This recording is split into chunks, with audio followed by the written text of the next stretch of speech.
This video is brought to you by Paperlike, the screen protector that makes drawing or writing on an iPad feel just like paper. Check out the link in the description to learn more. What is up guys, Kharma Medic here and welcome back to another dose. If you're new to the channel, hi, my name is Nasser and I'm now a third year medical student studying at King's College London, and every day, whether I'm at university taking down lecture notes or I'm on clinical placement in the hospital writing down interesting things that I see on ward rounds, I'm using my iPad to take notes every single day. It's absolutely changed my life as a student and has been the single most valuable investment that I've made. I'm a huge fan of students using digital or electronic note-taking methods, and in this video I want to show you exactly why. If you are a student using the iPad Pro, I'd love to hear from you in the comments about how you use it in your day-to-day and what it's helped improve in your life. So as a medical student, I spend hundreds of hours sitting at my desk learning all kinds of different things about the human body, and so as you can imagine, I accumulate tons and tons of notes. Here are a couple of examples of what my notes look like. They tend to look something like this with pictures that I've taken from the lecture slide. I also have my subtitles here, and then everything underneath is sort of the information relevant to that subtitle. I use all kinds of different colors and note-taking techniques to help me remember things. I actually have a whole video on that. You guys can check it out over here. But over time, before I switched to the iPad, I accumulated so many different papers. You know what? Let me just show you.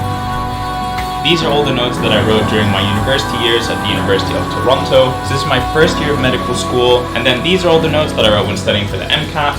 Hundreds and hundreds of pages of handwritten notes. These three big and heavy folders, which you really can't take anywhere with you. The iPad can fit probably 20 times as much information as this, all in one tiny thin electronic device. As much as I am neat and organized and I do everything in a very specific way, it's still difficult to go back through these paper notes and find anything that I need. And that's another thing that the iPad is amazing for. You can literally just Control F your whole iPad. You can find any word that you've written from any piece of notes anywhere. Let's say somewhere in these notes I want to find where I talked about bronchoconstriction. So I can go here and I can search bronchoconstriction. And even though my handwriting is absolutely horrible, over here found there, bronchoconstriction. Where am I going to find bronchoconstriction in all of these papers and handwritten notes? That part of using an iPad honestly cannot be understated for university students. Anyways, let's put this away. It's taking up too much space and it's heavy. It's so light you barely even notice it when it's in your bag, and it literally carries 10 times the amount of information that I could put in physical space. All the pens and papers that I used to carry around with me has been simply replaced by this one Apple Pencil. All the colors, thicknesses, highlighters, and pens that I could possibly want at my fingertips in just 1 second. It's just this one simple, extremely thin and light device. Another amazing feature about the iPad is that you can use it as a second screen with your MacBook. With the new iOS and macOS updates, they've made this very, very simple using an application called Sidecar. You just click this one button and it will immediately make your iPad a second screen. I honestly cannot overstate how valuable having a big screen has been for me. It improves my productivity and my efficiency so much. You can have the essay that you're writing open on one screen and then all of the internet research that you're doing on the other. Now I decided to go with the 12.9-inch version of the iPad Pro, and that's because I wanted more screen real estate for when I'm multitasking, having two different apps open at the same time. It's definitely valuable to have more screen real estate in order to write. So the amazing thing about the iPad is, for example, let's take my lectures on cardiovascular disease. Let's go to lecture 01. So this over here is the equivalent of one piece of paper, and especially if you hold this in portrait mode, you can see that this is the exact size of an A4 piece of paper, which made the transition for me from writing on paper to going fully digital in my life so much easier, and it felt so much more natural. Something else that really helped with that natural transition was the Paperlike screen protector. Besides actually protecting my screen from any scratches or fingerprints and things like that, it actually feels like you're writing on paper, which is just huge. And that's made my transition to digital note-taking just so much more smooth, feels so much more natural, and it's as if nothing has changed. I've just gained all of the upside that comes along with having an iPad. It feels familiar, it feels easy, and it eliminates that feeling of you writing on a slippery slab of glass. And that's honestly made my experience of taking notes on an iPad so much better. I'm really, really enjoying it. If you guys want to learn more about the Paperlike screen protector, you can check out the links in the description down below. If you're actually using an Apple Pencil and the iPad in order to take your notes as opposed to typing on a laptop, then you're actually using your brain every single time that you write down a word. I know that when I was in lectures at the University of Toronto with my old laptop, I would literally just sit there almost almost be falling asleep and just typing away whatever it is that I was listening to, whatever the professor was saying. I did manage to get down all the material that the professor was saying, but the downside was I was basically learning nothing. Now that I actually have to write out anything that I think is important, I actually have to use my brain to convert whatever the professor is saying into a nice, concise, and easy thing for me to write down, and something that I can actually remember. And another thing that I really appreciate about the iPad is that in the future, if you ever want to add in new information or you want to delete something that's old, it's just so simple. You can move things around, manipulate things, and just add in new info, which is something that I really hated not being able to do on my paper notes. If I ever had to add something or I forgot something and I now needed to squeeze it in, it was always such a big thing because I was ruining my very neat organization and having to move things around.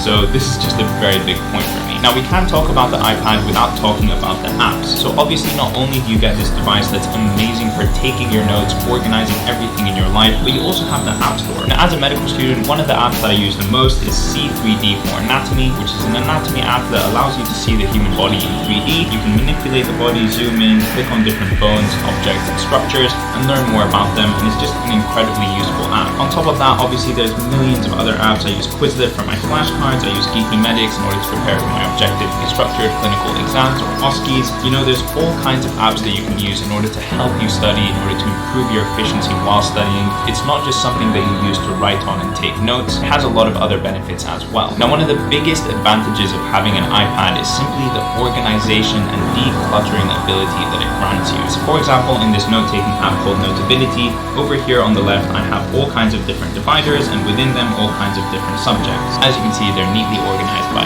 color. And let's open one of them that says Supporting Life. Within Supporting Life, I have all of these different subjects, and each one of these is going to have its own set of lectures, case-based discussions, workshops, etc. And within each of those, you guys can see the notes that I've taken. Lecture 2, Pleural Diseases. Scroll down a bit more. Lecture 3, Hypersensitivity and Asthma. And as you can see, for every single one of these lectures, there's just, look at how much information I can put here. And just the style, the organization, and everything, it's just amazing. Another thing with the iPad is you literally have no papers ever. Any document or handout I'm given in my tutorials, I literally take a photo of, send to my iPad, and import directly into Notability. That way I never lose papers, I never crumple papers, and it's literally all in this one little thin device. I mean, I can't say this enough. And then with travel, if you ever want to go on holiday or go home to visit your family, but you have to keep up with a bit of studying, you know, memorizing some flashcards or going over a couple of lectures, literally all you have to take with you is this. Before, when I used to travel home to see my family over the Christmas breaks, I would literally take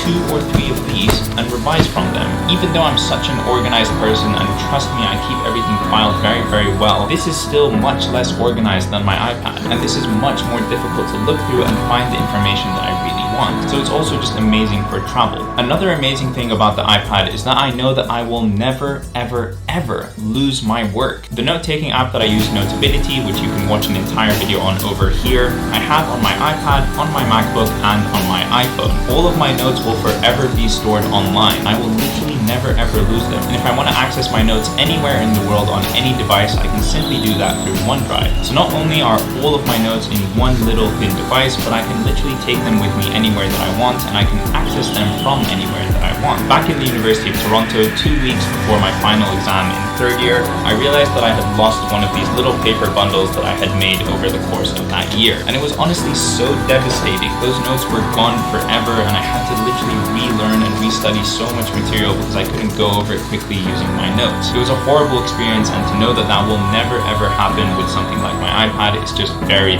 reassuring. And the last thing that I want to say is that the base model of these iPads, the 64GB Wi-Fi version, is honestly enough in my opinion. You don't need data everywhere you go. Wi-Fi is pretty much everywhere, and you can almost always connect to it as a student. And then if you use your iPad mostly for studying, you know, you're not downloading Netflix movies or shows or anything like that, then 64GB is honestly probably going to be enough. And alright guys, I think that pretty much wraps up this video. I hope you've gotten a better idea of how it is that I use my iPad at school and why it is such an important purchase for me and how it's helped me improve my life as a student. If you enjoyed this video, don't forget to leave a like on it and leave me a comment down below as well, letting me know what you thought. Subscribe to see more content like this from me in the future, and I will see you in the next one. Peace!